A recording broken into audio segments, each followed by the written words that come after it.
E aí, galera, o vídeo de hoje é para aquele que está em dúvida de como vai gravar a própria música. Se vai gravar no ao vivo, se vai gravar fazendo overdubbing, que é quando cada músico vai em um dia diferente no estúdio, sabe?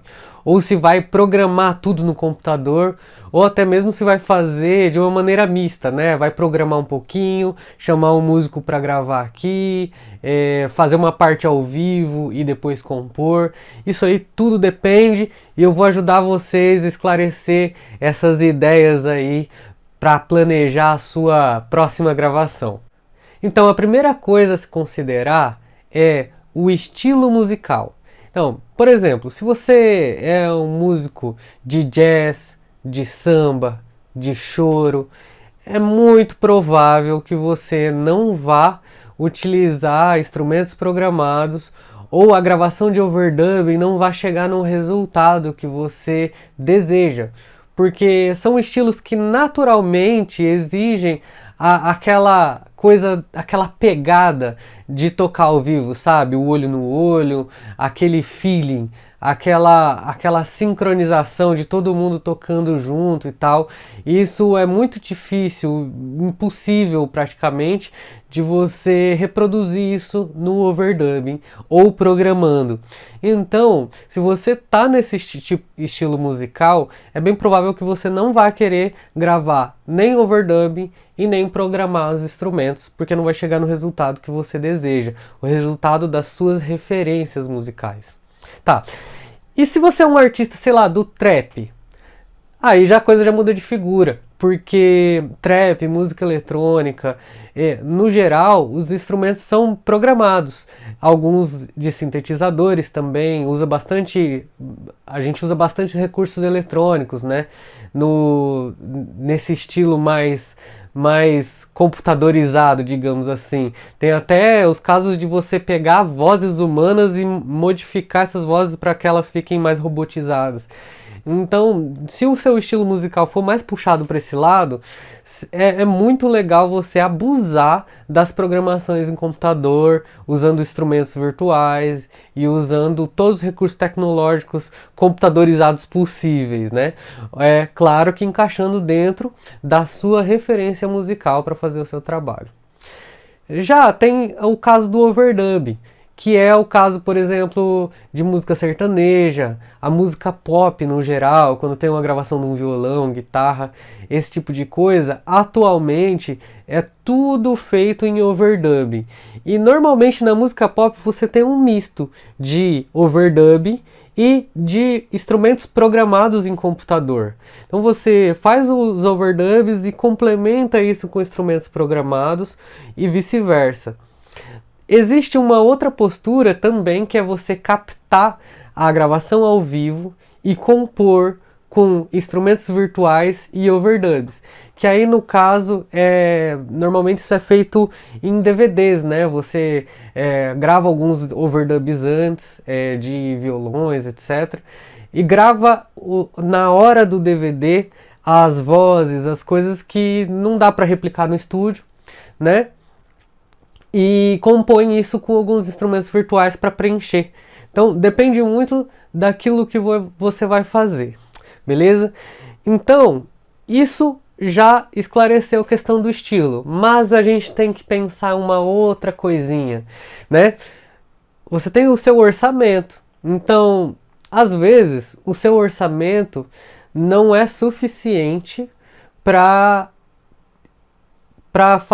desenvolver um trabalho na complexidade, por exemplo, de um trabalho ao vivo, onde você tem que juntar os músicos para fazer vários ensaios e ficar tudo muito cravado para um dia vocês entrarem no estúdio. E você acaba escolhendo o overdub porque aí você paga o estúdio e aí você paga o músico vai uma vez só depois de dar uma estudadinha na música. Então depende muito. Essa questão do orçamento, ela influencia muito nessa escolha.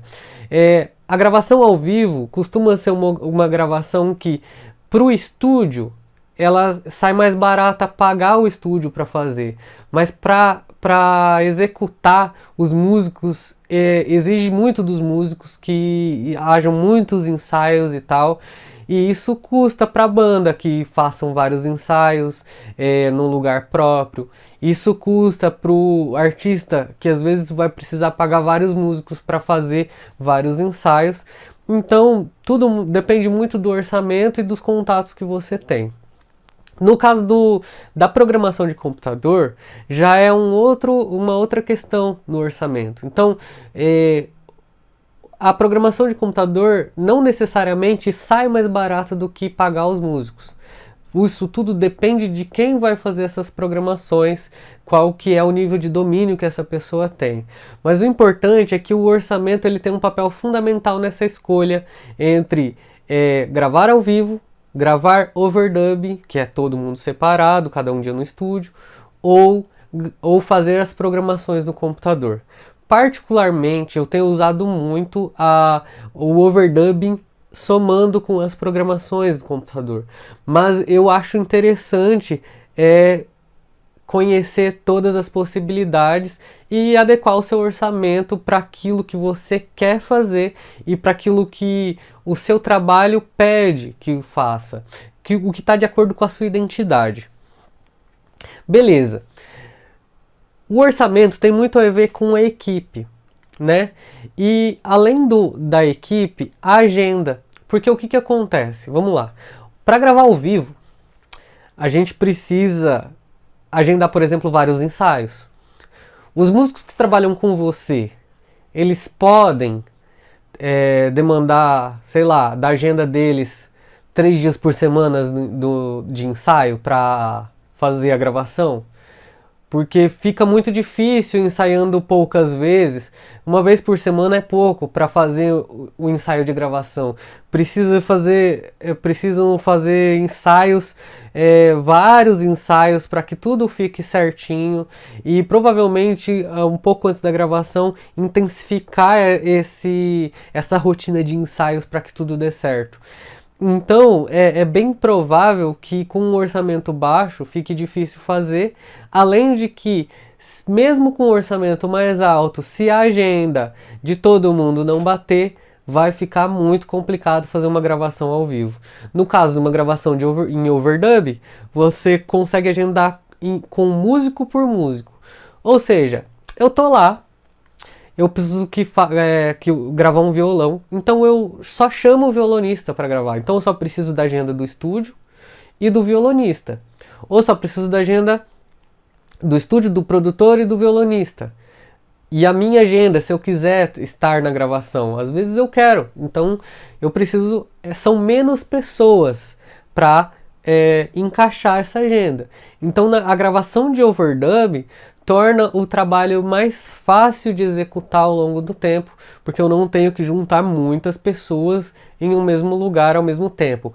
Principalmente porque, normalmente, nos dias de hoje, os lugares estão cada vez menores, né? Então, se sua banda tem 50 pessoas, sua banda, né? Se o seu grupo é uma orquestra, você tem 50 pessoas, você não vai conseguir colocar em qualquer estúdio, né?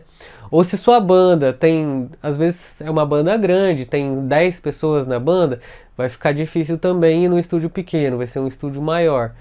Enfim, e tudo isso, cada fator desse acaba afetando o outro, né? Um estúdio maior quer dizer que eu preciso de mais orçamento e assim sucessivamente. Então, beleza? Deu para entender?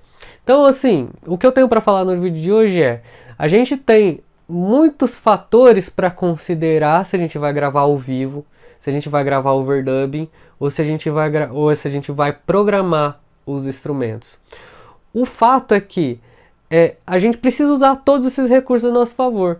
Então eu gosto muito do fato de existir tecnologia hoje e é muito interessante que hoje em dia, por exemplo, eu consigo fazer bastante isso de gravar à distância, né?